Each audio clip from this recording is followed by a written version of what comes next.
Thank you, Zoe. So the purpose of this session is simply to, we've spent the last 2 days engaged, I think, in pretty fruitful conversation. And so, I don't know, was it Dan, you that suggested this?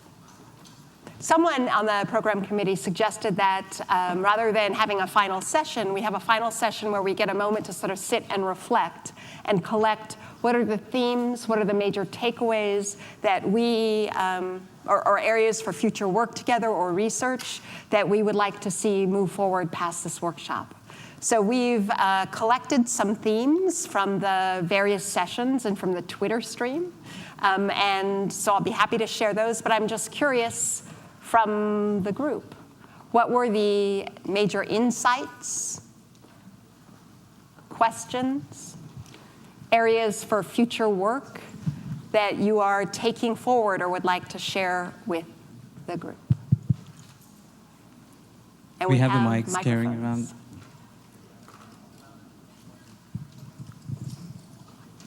So Dan Garcia, UC Berkeley. I was very pleased with all the talks and all the connections we made. I really appreciated the 15-minute presentation, 45-minute discussion. Those were just wonderful. And sometimes it's half and half, and I appreciate the time to connect. What I would love to see is some more of the social learning that we use in our classes used here, embedding that. So what we've done with our PD with high school teachers is at the beginning of a PD session, might be a week-long PD session, we have a shared Google Doc, and every person gets the URL in minute 1, and we all can contribute to that. So as I present something, I say, someone says, hey, try this URL, and I throw the URL up on the screen. Rather than everyone trying to copy what I'm doing, someone pastes into the shared doc, we all have it instantly. So it's been really nice to have pre-set up shared docs for each of the sessions so that as people are shouting out URLs, one person pastes it, it's done, we all get it, and just that lives on beyond it.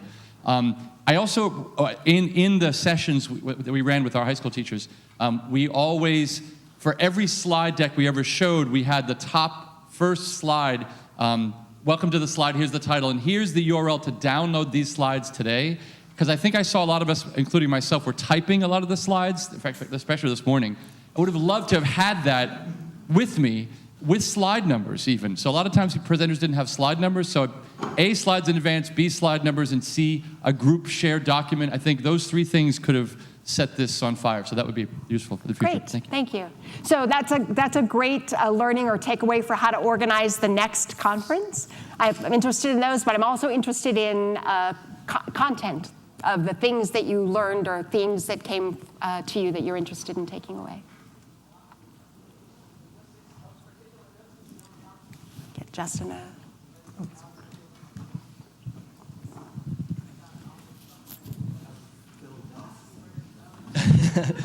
So I had 2 insights. One is I was just so incredibly grateful and continue to be amazed by the practitioners who are so deeply invested in connecting with research. So I'm incredibly grateful for course developers from Harvard X, from lots of other schools, who are under incredible pressure just to ship courses and still are keeping so much in the focus of what they're doing, how important it is to be taking insights from research and be contributing to insights from research. And I think their contribution to this work is fabulous, and I think including them, making sure that there's constant dialogue between the people who actually are building these things day in and day out and researchers who have a little bit more remove, I think is incredibly important and a great feature of the conference, and as it played out was important to many of the discussions that we had. And then I would say another theme that sort of emerged for me was that there are a lot of people just in the same place and are running across a lot of institutional challenges, and the more mechanisms that we can develop to share the way that we're getting past those challenges. So for instance, as happens in a lot of these kinds of workshops, the IRB came up as a pretty constant theme, and somebody out there just needs to get 100 IRB protocols that have been accepted and put them in the same place and let them all read them and tag them so we can copy them from each other and share with our IB boards and things like that. We were talking a little bit just yesterday, Eric Klopfer and some folks here launched a publication called Education Express, which is meant to be a journal and a website that publishes not just sort of fully formed articles, but more methodological notes, other kinds of things along the way. We were thinking, is there a venue there that we could publish something about some parts of this process or someone taking that on? But I think that was a big theme for me, was sort of thinking, what are some of as we find ourselves in these moments in building a field where there are common challenges that we're encountering, how can we share the solutions of those challenges in efficient ways so that we all are not, reinventing 100 different wheels in 100 different places? Great. So two things, the intersection of practitioners and researchers co-creating and informing each other's work, that was a big takeaway for you. And then also recognizing that we're all at very similar places in dealing with institutional issues around being able to conduct research. So looking for a community or a place to share what's working, ways that we're working around with IRBs and other things. Yeah. Carolyn, do you want to? Is there a microphone down here? Oh, you got one over here already? Go ahead. Go ahead, and then we'll go next. Yeah. Shigeru Miyagawa from MIT and University of Tokyo. I just want to echo what the previous speaker said. It's been a terrific conference. Just wonderful. The positive energy that's flowing through Stata is it's palpable. I do want to make one suggestion based on my own experience from having worked with OpenCourseWare, which started here at MIT. When we wanted to expand it out, we were initially a US-centric sort of group, but very quickly we expanded globally, and that gave that group dynamism that really made OpenCourseWare even more exciting. And the one thing that I do feel about this conference, as I've already told some people, is it is somewhat US-centric. And I think that it would be great. There's so much that's going on in Asia, where I spend half of my time as director of online education at University of Tokyo. So much in South America. And we'd love to hear about Africa and, of course, Europe. And so it would be great next time if you could expand your horizon, through your steering committees and program committees to become global as MOOCs have become global. That's great. So the big learning is that we are going to expand our horizons to look at more global perspectives on this. So one suggestion might be, this is the first of this conference. Let's do it again next year in Asia or in South America.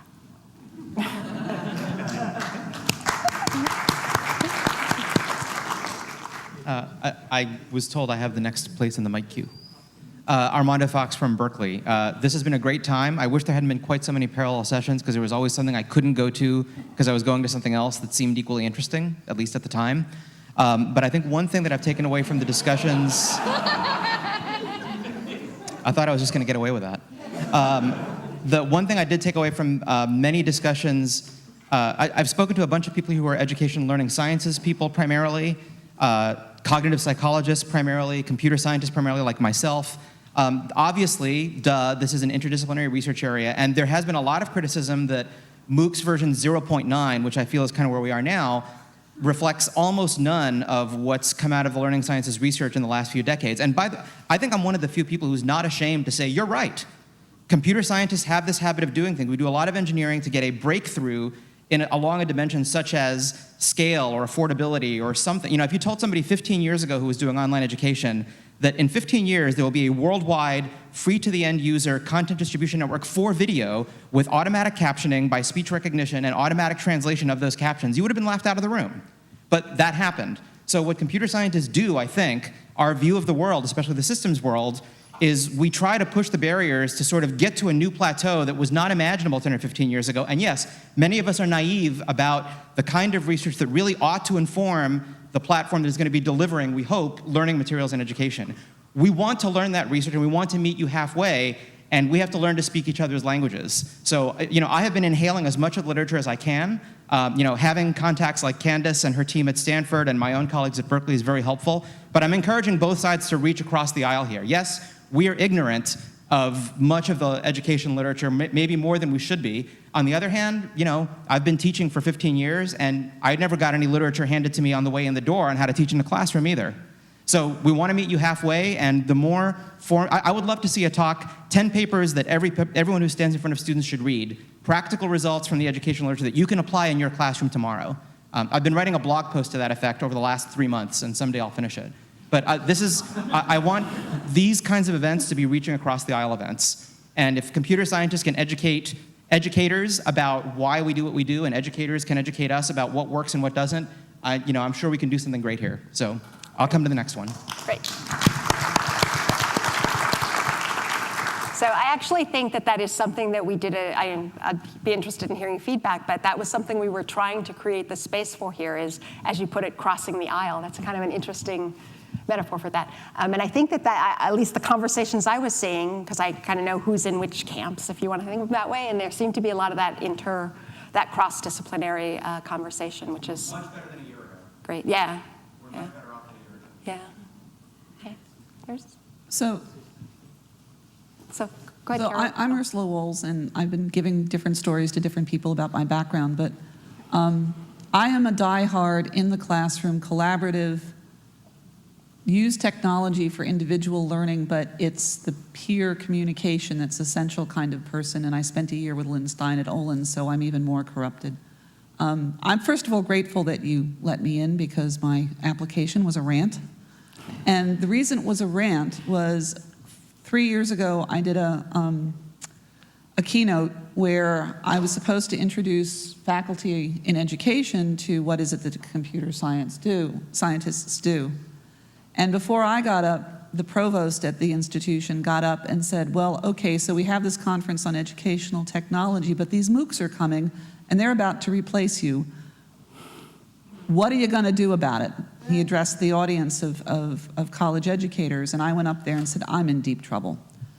What I'm grateful for here is the way the dialogue went from MOOC and disruption, which is all that the New York Times talks about with MOOCs, to blended and community and online community and face-to-face community, and not looking at how can we show that MOOCs are better, but rather how can we show that MOOCs can be integrated into the personal relationships that happen in classrooms.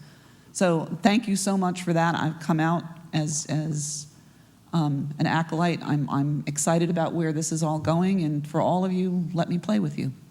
Thank you.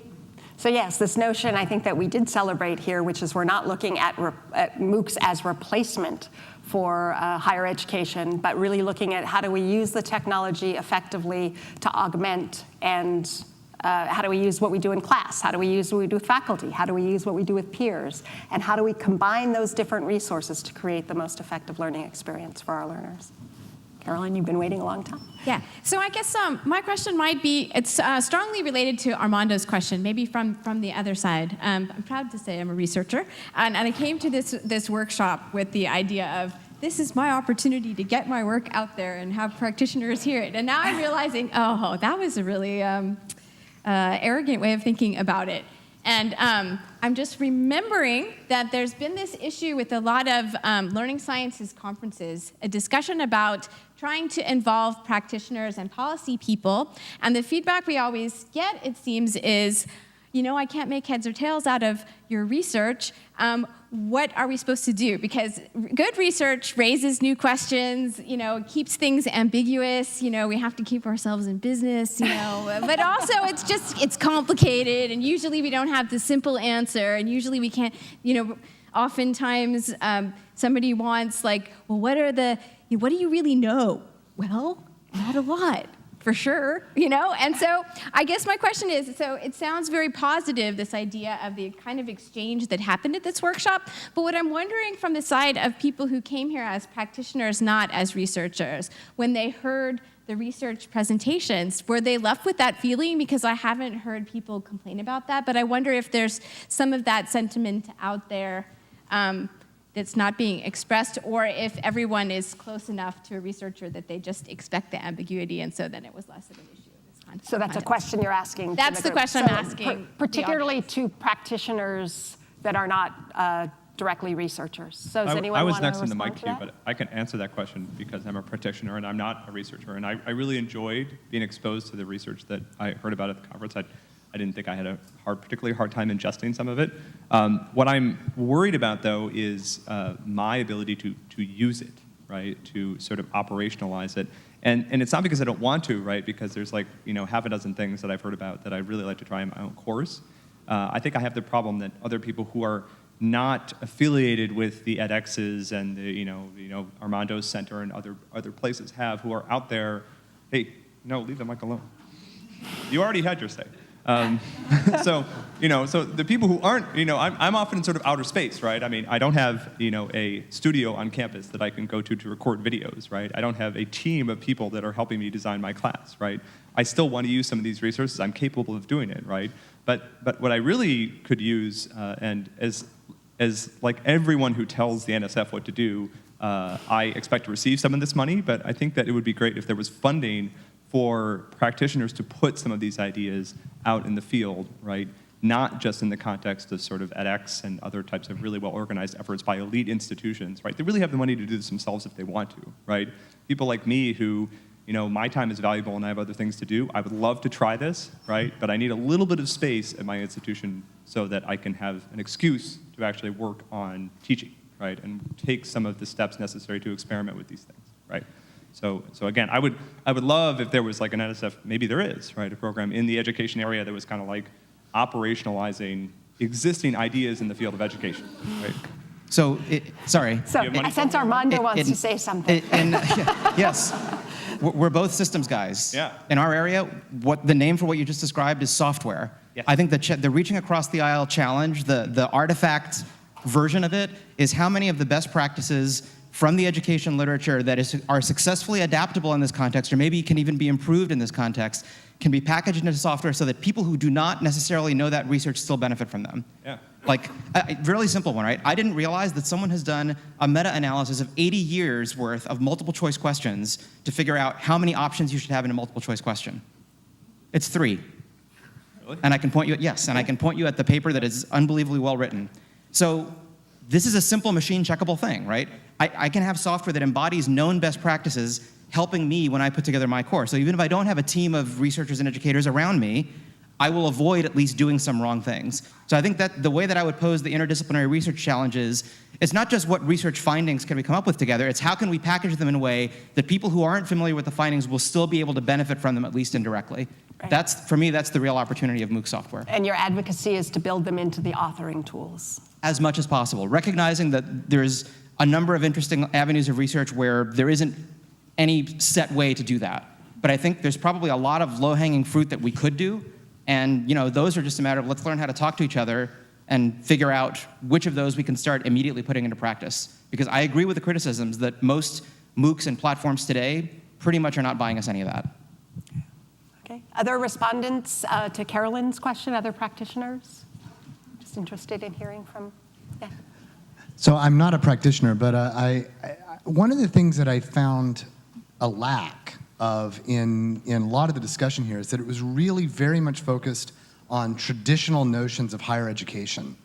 And so one thing that MOOCs do have a lot of that I didn't really see here from a practitioner point of view was things like the Udemys or the Code Academy, or the things that are really about skill teaching, et cetera. And it may be that these things are just, learning is learning and however you use it. But I didn't see much of that, and it was something that I thought might be an interesting thing for us to explore in the future. So one other interesting thing is there's a lot of questions about learning technology, how it's implementing practitioners. But also there are huge problems practitioners are facing. So for example, when you're doing things like proofs, how do you automatically grade proofs? So there are these kind of unsolved problems. So it might be interesting to have a lot more practitioners also talking about their unsolved problems. And the learning community can think about that and say, okay, look, there might be better ways to get that information across than what you're trying to do today. So in some sense, I think there's a lot from learning community to bring practitioners, because what practitioners are looking is to use that information. But also, I think there are a lot of unsolved problems that learning community can help guide it into a place where you can actually find a technical solution that will have a better efficacy than that banging their head on certain parts. So I think it might be good to have more practitioners here talking about their hard problems. I didn't see that much saying, okay, look, I am running into really hard issue by doing this. I am trying to do natural language processing analysis of open text, and here are the issues I am running into grading those things. And I think if you look at that, because in even computer science, there are easy problems and there are hard problems. And there are certain hard problems that will never be solved. But if you can redefine the problem and make it easier, then you will have a lot more impact on practitioners. You can say, look, you don't have to solve that problem, because just solving that problem won't give you that much bang for the buck. How about if you make the problem different? So I think you can have that impact, but for that, you need to understand, the learning community has to understand where the computer sciences are hitting the wall. And I think having them talking about where they're hitting the wall could be very useful. And I think there'll be a lot more collaborative effort that you can do with that. Yeah, I think that's a really great point, Saman. I mean, I think that it's a question of when we're trying to get people to collaborate, finding a shared and meaningful goal that makes all parties see the collaboration worthwhile of working together. And that could be, I mean, I could think of it, I mean, I'm thinking of like 3 different parties that we want to bring together at least. The computer scientists, the technology people, the disciplinary faculty, the faculty who are trying to just teach chemistry or poetry, and then the learning researchers. And the impetus to work together could come from any of those 3 areas. It could be start with a faculty member saying, why don't my students get equilibrium? I have explained it 14 different ways. Why don't they get it? And a learning researcher could say, oh, well, let's unpack what's going on conceptually around that, and maybe we can help solve that problem. And we can design an intervention that both solves your problem, but also allows me to make progress on my particular theory of complex cognition. And similarly, I mean, so I think that we need to look for forming, in some ways I think we need kind of a clearinghouse for how these different people can find each other to collaborate, to find a shared problem that they can work together on solving. Abstract solutions. Can we solve my problem? Right, can we solve my problem? But can we, and I guess there's the question of, can we frame your problem in a way that not only solves your problem, but also solves a greater, more basic, I mean, I don't know if people are familiar with this idea of work in Pasteur's quadrant. Sort of, if we're trying to solve a real world problem, like in Edison's quadrant, if we just work on solving that problem, then we'll solve that problem, but we won't learn anything from that that contributes to our fundamental understanding. Or if we're just trying to do basic science research up in Bohr's quadrant, then we might come up with some good basic science knowledge that in the long term has some impact someplace, but it's really hard to know how you apply that. It's like the issue you were bringing up, Carolyn, how you apply that research to a real world problem.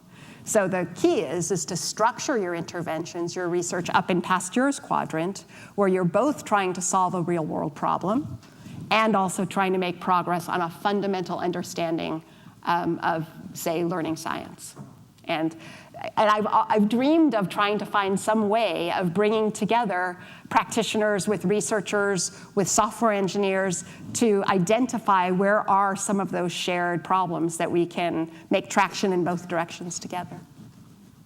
So other themes? I'm going to address all of them and answer none of them, but from the practitioner point of view, and I guess from the platform point of view, the big takeaway for me was Richard's point this morning about teams, because we've worked very closely with Sarah and Shaolin and the group at Kenji's group at the graduate school and from Lytics Lab as well, and their experiences practicing on our platform have led to different technological solutions and updates, right? And so that's just something that, because we're all co-located, we were working on a very real-world problem, there were all these students in there, we had to fix some stuff. But that was just an accident because we were all there working together. And I think if we can intentionally bring people together more in these teams, it would help. Because when something's breaking in the software at 11 o'clock at night, I don't have time to go read a paper if I can find it, and then I probably won't understand it, right? And then how am I going to make a recommendation on the engineering board for this is the solution to fix it by 6 a.m.? Right? So, but if we're all working on these things together, then we can come up with a more positive solution for the learners. And I think that's what I took away from this. And so thank you for that. So I thought I would just throw in a suggestion about what's in the nexus of those areas, and I think it's data, right? I mean, I think that's what software engineers will be happy to produce, right? People like me will be happy to generate through our instruction, and researchers can consume and use, right? So I think, the idea that it seemed to me through this, hearing people about their struggles working with data from certain MOOC providers, that maybe there's a little bit too much of that that's sort of trapped in various places, right? One thing that another community that I'm involved with did that was very effective one year as part of a workshop like this was that they actually organized it around a competition to analyze data sets that were donated to the workshop by, in this case, it was Orange, a cellular provider, but maybe edX wants to do that, or Coursera, or one of these platforms wants to just give us a big dump of data, and sort of some of the papers and some of the data analysis or the discussions in the workshop can be organized around that, right, as a way of getting some of that data out there. Yeah, that's great. Carolyn, you're doing something like that, aren't you? Yeah. So great suggestion and taking immediate action on it. So I took the microphone back as a point of information for those of you who are really committed to interdisciplinary work. And your description of it, where there's this common abstraction that everybody contributes to, is essential. Lillian Castle at Villanova and I were given a eager grant, I guess 4 years ago now, I've kind of lost track, to look at the climate for interdisciplinary computing. And we brought together over the course of 2 years, I think close to 120 researchers and practitioners in a whole variety of fields, both within the sciences and engineering, but also we had journalists and artists and poets and a few teachers and a few educators in there too, but that was my insistence. And there were two things that were key in that work. One was to make sure that all of the stakeholders within the collaboration had a meaningful role in it, that it wasn't just the software developer implementing something that somebody wanted, but that there was this real balance of contributing knowledge. And the other one, which still saddens me, and is a major reason why I'm not an academic anymore, is that the political atmosphere, the professional advancement atmosphere for researchers especially, is not conducive to that kind of interdisciplinary work. And I am heartened because NSF had a job posting a couple of months ago looking for somebody who could specifically do that kind of cross-cultural work between disciplines. So if you all can find a way to create models for that with the resources that you have within building MOOCs, go for it. Please go for it. But bear in mind the professional development. How do the practitioners get credit for this within their institution? How do they find it? How do the researchers write the papers they need to write in order to be credible? How do the software engineers solve the problems in a meaningful way so that everybody is happy? I wanted to comment on Armando's idea and how we could take, or should take, as much as possible the things we learn and bake it into the platforms. And I think we totally should. But then there's other things that you probably cannot very effectively, at least, put into the platforms, but should be at the practitioners' hands, those who are building the courses. And there's a bunch of people as here, but then those who aren't quite focused enough on these questions to come here, but if we had an easy resource for them that we could package the results, that would be very receptive. So that's one of the things that I would think that all the wonderful things we heard here working together, maybe as a part of the workshop next time, what can we give? A one-pager, 3 ideas that if you do these things, your course will be better. And I would imagine that there would be a lot of things we could do for people who would have even less time than the practitioners here to really comb through the literature.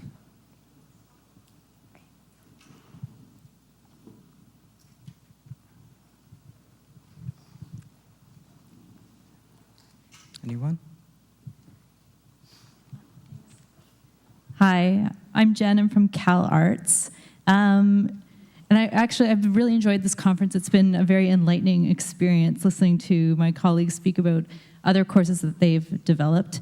But I do feel like the gentleman in the middle of the auditorium here who mentioned we were missing the conversation about skill-based courses.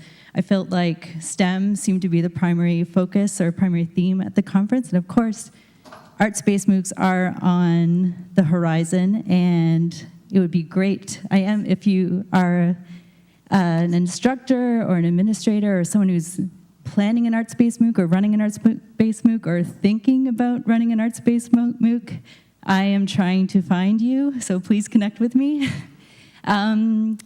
But yeah, just that I feel that many of the platforms that are currently available to any arts-based institution does primarily cater to STEM-based courses.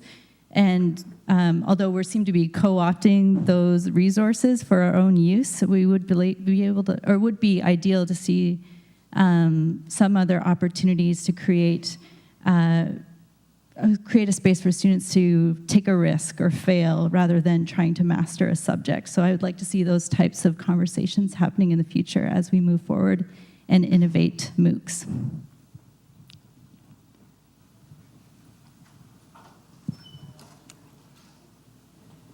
Okay. So anybody else want to share an insight? Okay, then, Wimmy, there's somebody, great. Well, I was just going to respond.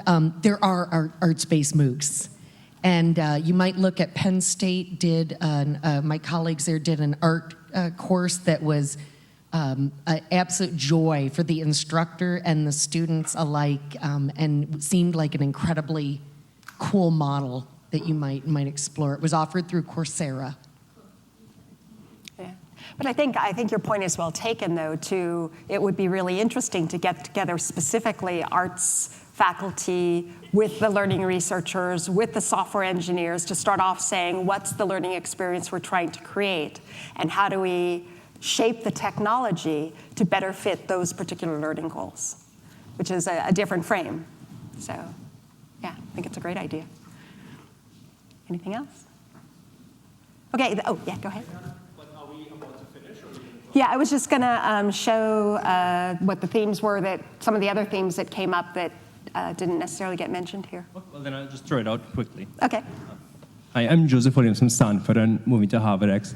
One thing I was curious to throw out was, would it help if we structure discussions and also practical development and research around two things? One is components or modules in MOOCs. More like, instead of thinking of a whole course, could we think of MOOClets or some components like videos or exercises? And the other also is experiments, RCTs, A/B tests. And so the motivation for this is based on what I'm seeing people do, like in the Office of ODL at MIT, they're looking at modularity. I think Dr. Vargo was looking at how you could actually facilitate collaboration. And then David Pritchard is testing experiments, many other people are. But the reason I throw it out is that it seems really hard to have clear discussions and clear practical implications without focusing on a more fine-grained level than an entire course. So if we were to think from a practical perspective, how do I motivate learners to solve more exercises or problems? I can then actually frame this almost like a thought experiment or maybe a thought randomized control trial. If I change this exercise by adding this message, or if I gave learners more explanation of what the exercise was for, what measure or what assessment would I expect that to affect? And so just what I've observed and looking at the way OLI does research, framing things in terms of A/B tests, A versus B versus C, and how does it affect something else, D. That seems to be a really valuable scientific methodology, but it also seems to be a natural way that we can express our differences in opinions. Well, I think this would happen, so this kind of manipulation or this kind of design is going to help people stay in the course longer.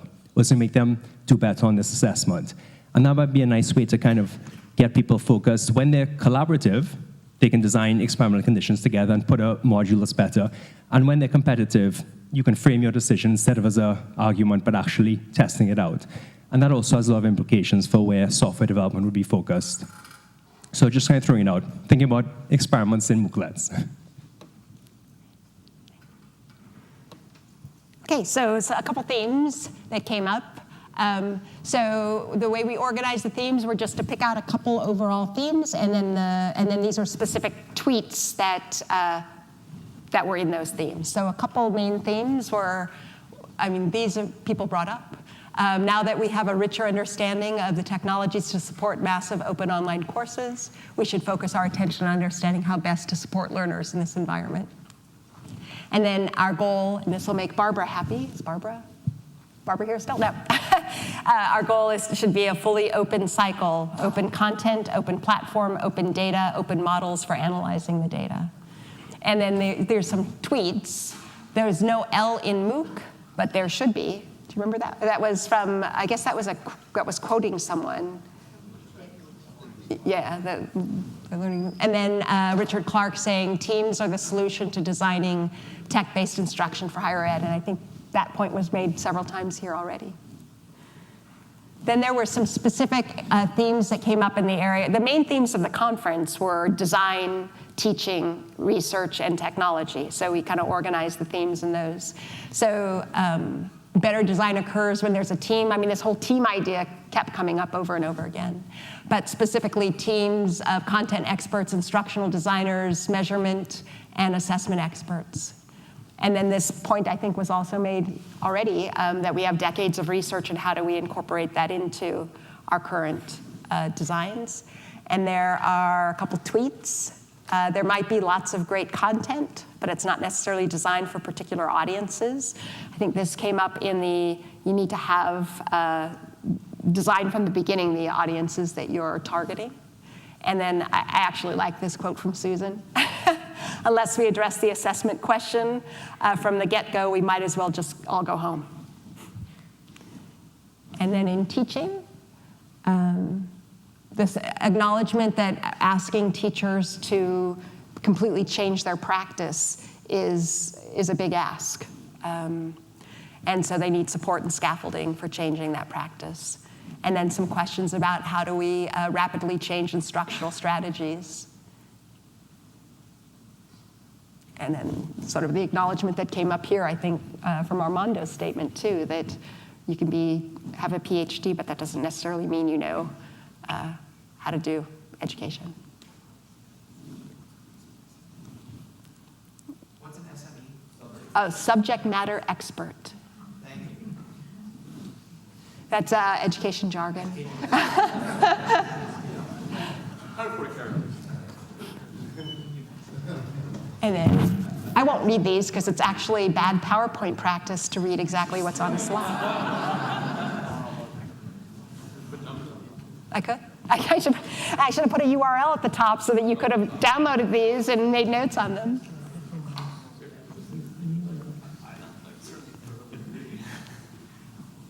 And that bottom tweet is kind of related to the question of how should the research be driven.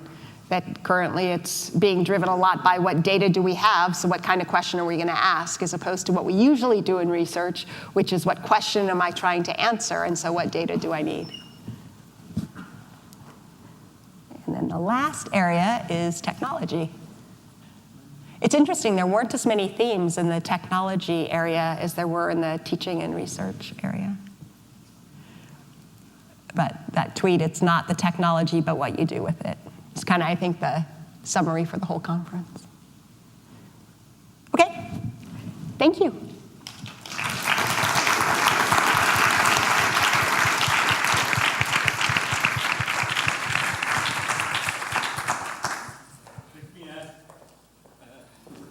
So one thing we have been trying to do is capture all the information as possible with the website. So we are going to put that large Twitter feed. So we put that on the website. All the sessions were recorded, and it takes some time to get them out. So by tomorrow, you'll have every session video on the website. And also, we are going to collect everybody's presentation.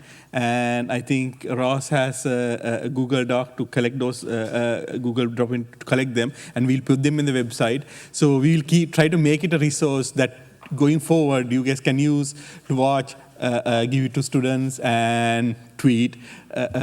So hopefully we can keep it as a useful resource for a while. One question I have is, from Quick Hits, we collected a lot of interesting material. However, there's a little bit of a privacy concern because a lot of people, we have emails, pictures, and stuff like that. So we decided not to put that on the website. Perhaps we should email it to all the participants like a PDF. And if you don't want your quick hits included, or if you want something to be omitted, just send a mail to me or Ross, and we will do that. And hopefully within the next couple of days, we will send it out. Thank you.